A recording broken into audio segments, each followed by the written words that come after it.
ஒரு நகர், வீடுகள் நிரம்பி இருந்த, நிறைய உயர மாடி கட்டிடங்கள் நிறைந்த ஒரு பகுதி. அங்கே ஒரு சிறுவன் பட்டம் பறக்க விட்டு கொண்டிருந்தான். பட்டம் உயர சென்றது. இவன் கையிலே அந்த நூல் இருந்தது. பட்டத்தை அவன் அனுசரித்து காற்றின் திசையின் வழியாக செலுத்தி கொண்டிருந்தான். அது மேலே செல்ல செல்ல பார்க்க முடியாது. ஒரு பெரியவர் அந்த பக்கம் வந்தார். தம்பி, என்ன செய்கிற? பட்டம் விட்டுக்கிட்டு இருக்கேன் தாத்தா அப்படின்னா. பட்டத்தை காணாமே. பட்டம் பறக்குதுன்னு உனக்கு எப்படி தெரியும்?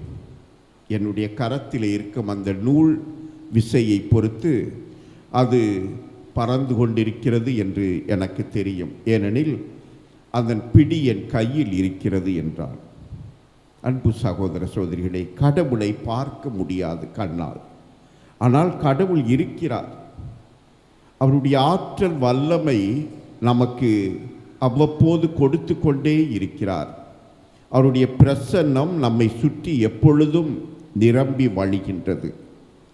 இதை உணர்ந்த அந்த 12 ஆண்டுகள் இரத்த போக்கினால் வருந்திய அந்த பெண் இயேசுவிடம் வருகின்றாள். ஆனால் இயேசுவை நேரிலே பார்த்து தன்னுடைய குறையை சொல்ல முடியாத ஒரு அவமான நிலை.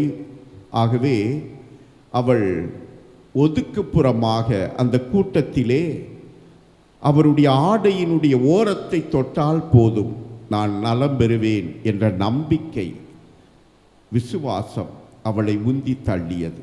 ஆகவே அவளும் தொடுகிறாள். அந்த கூட்டத்தில் நெருக்கிக்கிட்டு அவள் பின்னால் இருந்து அந்த ஆடையினுடைய, இயேசுடைய ஆடையினுடைய விளிம்பை தொடுகிறாள். தொட்ட உடனே சுகம் பெறுகிறாள். அவள் உடலிலே மாற்றம் தெரிகிறது.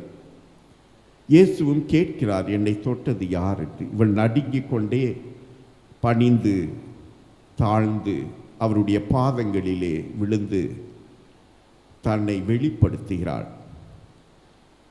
ஆனால் இயேசு, மகளே துணிவோடு இரு, உன் நம்பிக்கை உன்னை நலமாக்கிற்று. நீ கொண்டிருந்த அந்த நம்பிக்கை பிடி, அது உன்னை சுகப்படுத்தி விட்டது.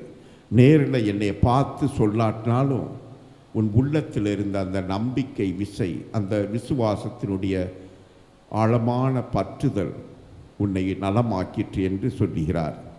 அதே போல் அந்த ஜெபக்கூட தலைவனின் மகள்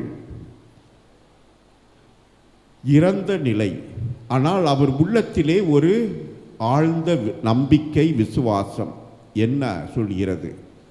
இந்த போதகர், இந்த இயேசு வந்து தன்னுடைய மகளினுடைய தலை மீது கை வைத்து ஜெபித்தால் நலமாகி விடுவார், அவர் உயிர் பெற்று எழுவாள். அதே போல இயேசுவும் செல்கிறார். சென்று அந்த பெண், அந்த சிறுமியினுடைய கையை பிடித்து எழுந்திரு தலித்தாக்கும் என்கின்றார். அவளும் எழுகின்றாள், உயிர் பெறுகின்றாள். அன்பு சகோதர சகோதரிகளே, கடவுள் எப்போதும் நம் சார்பாக இருப்பவர். அவருடைய அன்பு ஆற்றல் குறைவுபடாது. இதைத்தான் இன்றைய முதல் வாசகத்திலே கேட்டோம். ஒசையா இறைவாக்கினர் வழியாக கடவுள் அறிவிக்கிறார். இஸ்ராயேல் மக்கள் பல்வேறு துன்பங்களுக்கு ஆளாகி இருந்தார்கள், அனைத்தையும் இழந்திருந்தார்கள். கடவுள் செய்த அந்த உடன்படிக்கை மீறி பல்வேறு தெய்வங்களுக்கு வழிபாடு செய்து கொண்டிருந்தார்கள். இந்த சூழலில் ஒசாயா என்ற இறைவாக்கினர் அனுப்ப பெற்று, அந்த கடவுள் உங்களை இன்னும் அன்பு செய்கிறார், அவருடைய அன்பு குறைவுபடவில்லை, மாறவில்லை, எந்த விதத்திலும் அவர் உங்களை புறக்கணிக்கவில்லை, நீங்கள் தொடர்ந்து அவருடைய மக்கள்தான்.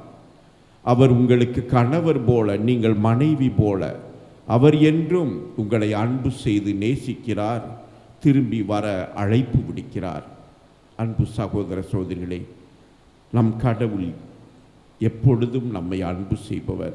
நாம் குறையோடு இருக்கலாம், தவறுகள் செய்திருக்கலாம், பல்வேறு குற்றங்குறைகளுக்கு ஆளாகி இருக்கலாம். ஆனால் கடவுள் நம்மை இரக்கத்தோடு பரிவோடு நம்மை நோக்கி வருகிறார். ஒவ்வொரு திருப்பலியிலும் நம்மை சந்திக்கிறார், தன்னையே நமக்கு கொடுக்கிறார். அவரோடு உறவு கொள்ளப் போகும் நாம், நமது உள்ளம் எப்போது உறுதியாக இருக்க வேண்டும், நம்பிக்கையிலே தளர்ந்து போகாமல், நாம் கொண்டிருக்கும் அந்த விசுவாச பற்றை இறுக பற்றி கொண்டிருக்க அந்த இயேசுவால் எல்லாம் முடியும்.